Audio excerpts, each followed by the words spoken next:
बुध हुए वक्री। नवग्रहों में युवराज बुध 2 अप्रैल से वर्तमान राशि जहां पर ये गोचर कर रहे हैं, मेष राशि में बुध का गोचर चल रहा है, वहां पर ये वक्री अवस्था में आएंगे। वक्री अवस्था का अर्थ ये है कि ग्रह अपनी एक राशि पीछे गमन करना प्रारंभ कर देता है।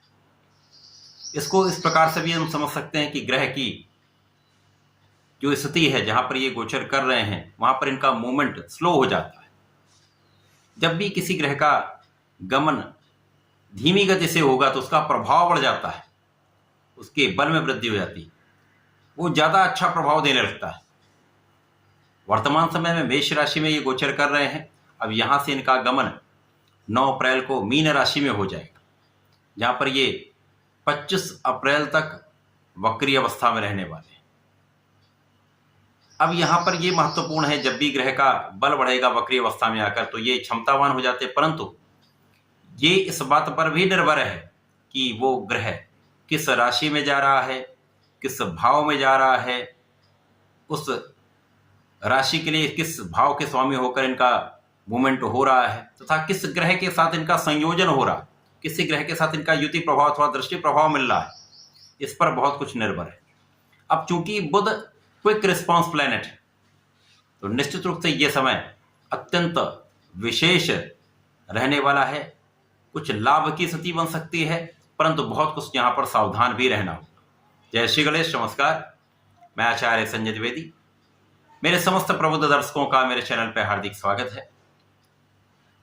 युवराज बुध जो एक ऐसे ग्रह हैं जिनका कार्यकत्व इस जगत में समस्त क्षेत्रों में पाया जाता है। इस जगत में कोई ऐसा क्षेत्र नहीं है, कोई ऐसा, चाहे वो नौकरी का क्षेत्र हो, व्यापार का क्षेत्र हो, प्रोफेशन हो, किसी प्रकार का कोई भी क्षेत्र, उसमें बुध का कार्यकत्व निश्चित रूप से होता है। बुध के बिना कोई कार्यक्षेत्र हो ही नहीं सकता, क्योंकि बुध कैलकुलेशन है, गणना है, ज्ञान है, बुद्धि है, वाणी है, कार्य कुशलता है, योग्यता है। तो बुध चाहे वो किसी प्रकार के व्यापार में कोई जातक हो, चाहे किसी प्रकार के शिक्षा के कार्य में हो, कला जगत से किसी संबंधित किसी कार्य में हो, लेखन में हो, गायन वादन में हो, किसी भी प्रकार के कला के क्षेत्र में बुध का संपूर्ण प्रभाव होता है। इसी प्रकार से गणनाओं का जो भी क्षेत्र है, मैथ से संबंधित कोई क्षेत्र है, शिक्षा ज्ञान का क्षेत्र है, संपूर्ण क्षेत्रों में बुध का पूर्ण प्रभाव होता है। तो जब बुध एक अच्छी अवस्था में जाते हैं तो निश्चित रूप से अत्यंत लाभ देते हैं, क्योंकि ये अपना संपूर्ण प्रभाव पूर्ण बल के साथ प्रदान कर देते हैं। प्रत्येक माह में इनका राशि परिवर्तन होता है, परंतु वर्तमान समय में जो बुध की स्थिति है, वो जब ये मीन राशि से मेष राशि में आए 26 मार्च को इनका राशि परिवर्तन हुआ। उसके पहले भी ये मीन राशि में थे, जहां पर ये राहु के साथ दूषित प्रभाव में थे। अब राहु के साथ जब बुध का प्रभाव पड़ता है तो यहां पर जड़ दोष बन जाता है। जड़ का अर्थ ही है स्टेबल हो जाना। जो स्थिति जैसी है वैसी ही स्थिति बनी रहती है। अब बुध बुद्धि के कारक हैं, व्यापार के कारक हैं, तो यहां पर जब इस प्रकार की स्थिति बनती है तो वहां पर जो भी आपका कार्यक्षेत्र है वहां पर एक स्टैग्नेंट हो जाता है, प्रगति नहीं हो पाती। परंतु पूरे समय में ऐसा नहीं होने वाला। वक्री बुध 2 अप्रैल से जब ये मीन राशि की ओर मूवमेंट करना प्रारंभ करेंगे तो उस समय तक ये गुरुदेव बृहस्पति के संपर्क में होंगे। गुरुदेव बृहस्पति मेष राशि में अत्यंत प्रबल अवस्था में रहने वाले हैं। इस पूरे माह में यहां पर रहेंगे, जहां पर बुध का गोचर 1 अप्रैल से लेकर 9 अप्रैल तक रहने वाला है। तो बुध जब गुरु के साथ होते तो जिस जातक की कुंडली में ये योग बन जाता है वो कुशाग्र योग बनता है, अत्यंत प्रभावी है। आज मैं मेष राशि के लिए ही बुध के इस वक्री काल का क्या प्रभाव मिलने वाला है, किस प्रकार के लाभ मिल सकते हैं, कौन सा भाव प्रबल होगा, कहां आपको बहुत सावधान रहना होगा, किस प्रकार से आप लाभ ले पाएंगे, क्या उपाय करना चाहिए, संपूर्ण विश्लेषण मैं पूर्ण तर्क के साथ करने जा रहा हूं। मेष राशि में ही बुध का गोचर चल रहा है तो जैसे मैंने बताया कि गुरु और बुध का संयोजन चल रहा है, ये अत्यंत प्रभावी है। अब ज्ञान के कारक गुरुदेव बृहस्पति हैं, धैर्य के कारक, विवेक के कारक गुरुदेव बृहस्पति हैं। यहाँ पर जब बुद्धि का बल प्राप्त हो जाता है, वाणी का प्रभाव मिलने लगता है, ये अत्यंत श्रेष्ठ प्रभाव देने लगते हैं। तो अब मेष राशि के लिए निश्चित रूप से लग्न में ही ये चल रहा है, तो आप अत्यंत प्रभावी हैं, ज्ञानवान है, धैर्यवान है, विवेकशील है, बुद्धि का बल अत्यंत श्रेष्ठ रहने वाला, कुशाग्र आप है, आपकी गणना अत्यंत श्रेष्ठ रहने वाली, कैलकुलेशन शार्प रहने वाला है। तो यहां से इनका प्रभाव आपके ज्ञान शिक्षा के भाव को बढ़ाने वाला है। शिक्षा में संपूर्ण सफलता मिलने का संपूर्ण योग है। अब क्योंकि यहां पर वक्री अवस्था में, तो इनका बल भी बढ़ेगा, ये स्लो हो गए। तो गुरु और बुध का प्रभाव आपके ज्ञान को बढ़ाएगा, शिक्षा प्रतियोगिता में सफलता देगा, संतान का सुख भी देगा। आपके लिए संपूर्ण रूप से प्रभावशाली समय रहने वाला है। साथ ही साथ आपके बुध की एक ही दृष्टि है, सीधा प्रभाव आपके सप्तम भाव पर होगा। तो यहाँ पर सप्तम की प्रबलता प्राप्त होगी, जीवन साथी के साथ सहयोग, जीवन साथी के साथ प्रेम की वृद्धि होगी। साथ ही साथ यहाँ पर सर्वश्रेष्ठ लाभ आपको पार्टनरशिप में मिलने वाला है। यहाँ पर आपके साझेदारी में यदि आप व्यापार करते हैं तो बहुत अच्छा लाभ यहाँ मिलने वाला है। अब मेष राशि के लिए बुध जो है वो पराक्रमेश है तथा षष्ठम भाव के स्वामी, तो परिश्रम आपका बहुत अच्छा रहने वाला है। परिश्रम से संपूर्ण लाभ भी आप लेंगे, भाई बहनों का सहयोग प्राप्त होगा। मुख्यतः यहाँ पर बहनों का सहयोग विशेष रूप से प्राप्त होगा। इसके साथ ही साथ रोग ऋण शत्रुओं पर संपूर्ण विजय आपकी रहने वाली। कुछ छोटी मोटी एलर्जी की जो समस्याएं बीच बीच में होती रहती हैं, उनसे आप मुक्त हो जाएंगे।